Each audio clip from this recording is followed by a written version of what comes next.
Real 14 and 107.3 FM WRDN. This is the WRDN Morning Farm Report. I'm Brian Winnekins. Joining us today is Senator Tammy Baldwin. So we talk about some things going on with the dairy industry, the infrastructure program, and all of that. And our Newsmaker segment being brought to you in part by Elsivia Co-op, Wisconsin Farmers Union, Osteoplastics, Annabis Silo, Synergy Co-op, Compeer Financial, and the Animal Wellness Center of Buffalo Valley. And happy holidays, Senator Baldwin. Thank you for joining us today. And Agriculture Secretary Tom Vilsack was in Wisconsin recently. And one of the things he was talking about down in Madison was some changes to the dairy margin coverage program that should help out Wisconsin dairy farmers.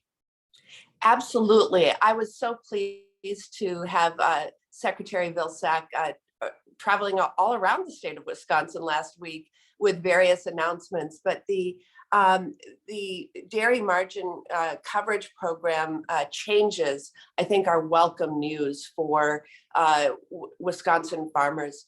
You know, it's focused more on smaller scale farms than the large ones, and helps farmers manage their risk. And we know how much risk is associated with dairy farming these days. Tragically, our farmers continue to face an array of challenges. And I know that the Biden administration is committed to delivering results.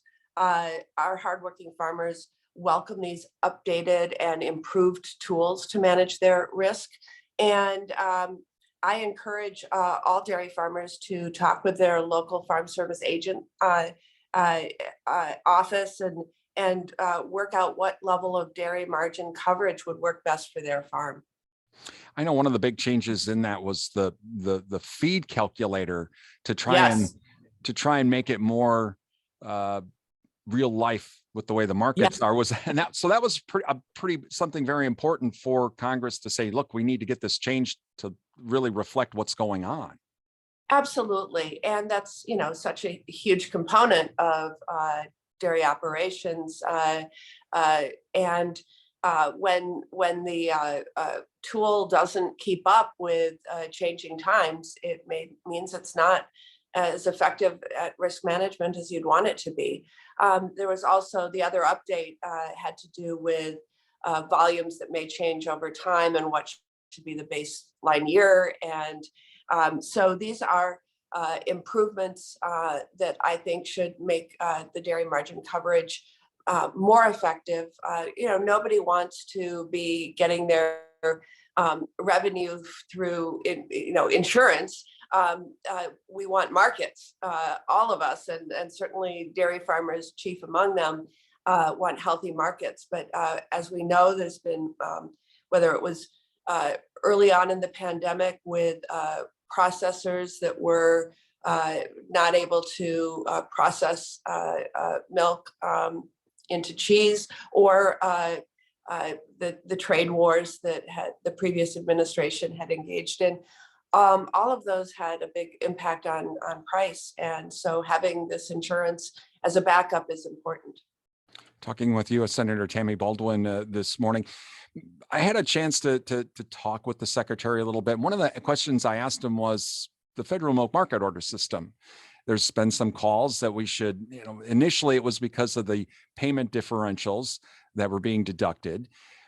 Initially, well, let's go back to the old way, but there's been a growing chorus of maybe we should just open this whole thing up and start over because really nobody knows how it works. Your thoughts on that? Should we open it up and at least have hearings on it?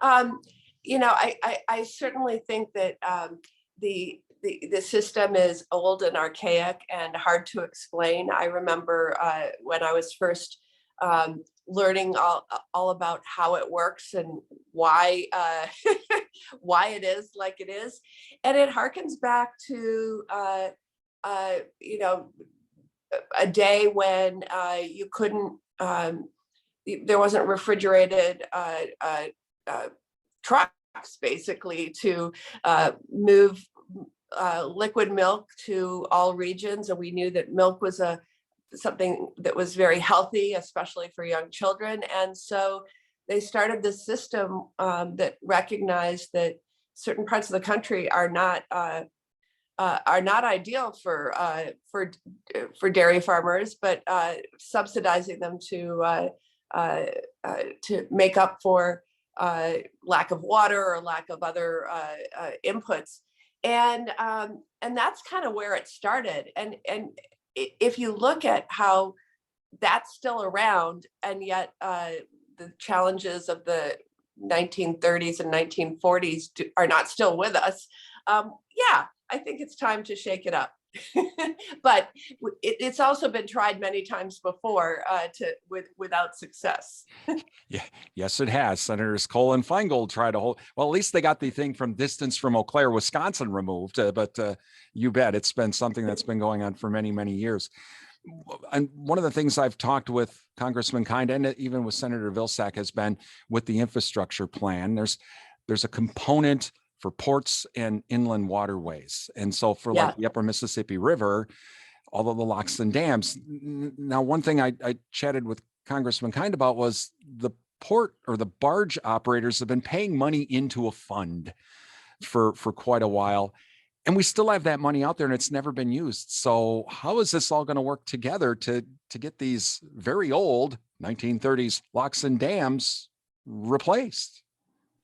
Yeah, it's a great point. And for those who aren't, intimately familiar with the workings of Wisconsin agriculture, that's how farmers get their products to market. A lot of grain, corn, soybeans go by barge to destinations south on the Mississippi.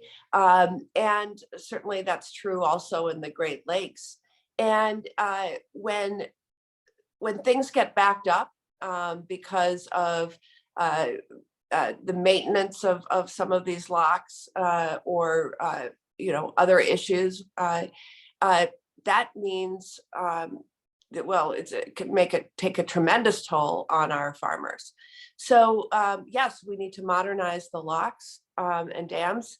The ones that are in Wisconsin, we have several, but the one I think will be at the head of the line for improvement, and that's going to make a big difference. The delays that happen, again, when one of them's down for a while, is it means revenue loss for our farmers, and we can't afford that to happen.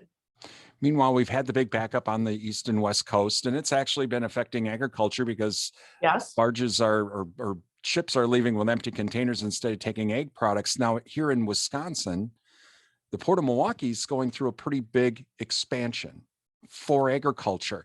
Yes. Is this something that that port is going to be able to that construction project's going to be able to get potentially some of these infrastructure dollars?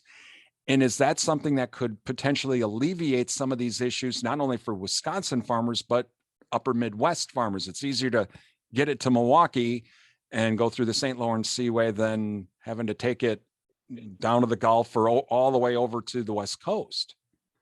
Well, in terms of the Port of Milwaukee, even prior to the passage of the bipartisan infrastructure bill, we had awarded investment dollars into that project. And so I was thrilled. I remember calling the harbor director, the port director, and saying, we've just allocated money for this project. And it is the first project at that port in decades.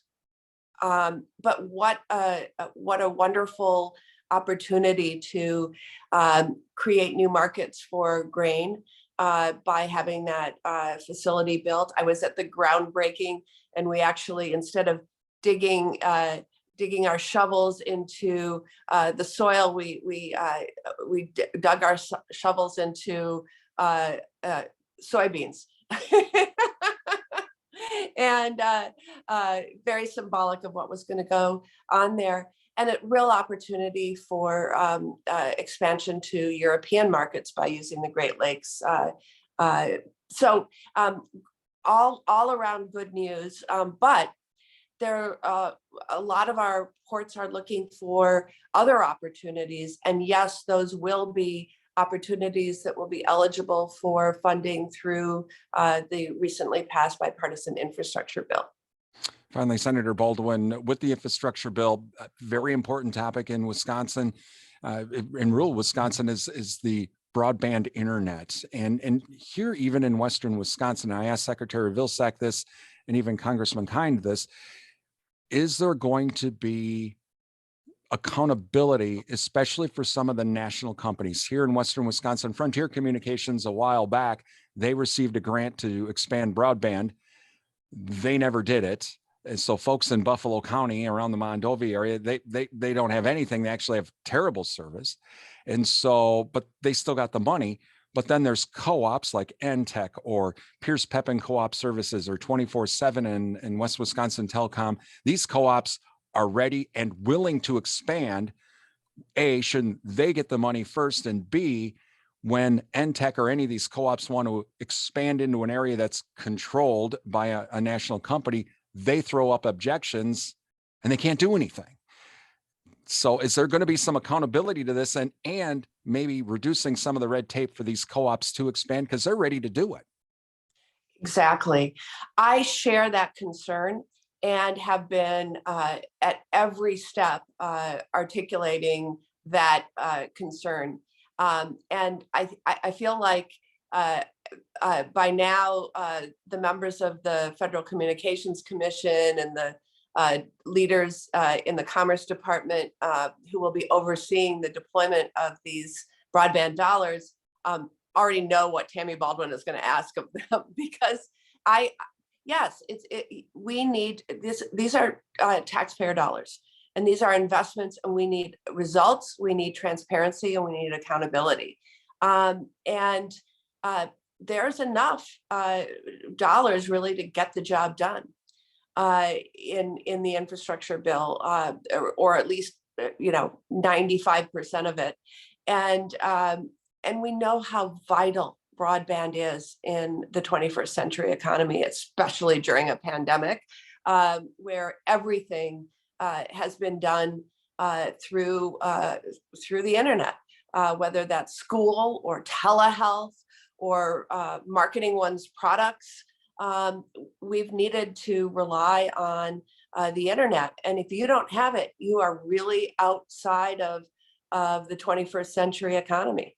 And so we need to fix that and get rid of this digital divide. U.S. Senator Tammy Baldwin this morning. Senator Baldwin, again, thanks for joining us. And again, happy holidays. Yes, Merry Christmas to you and your listeners. Love the Santa hat that you're wearing. I know your listeners can't see it, but it's wonderful. Got to be part of the season, the whole deal. And it keeps my head warm too. It's kind of cold out right now. So thank you, Senator Baldwin. Thank you. U.S. Senator Tammy Baldwin. You're listening to the WRDN Morning Farm Report.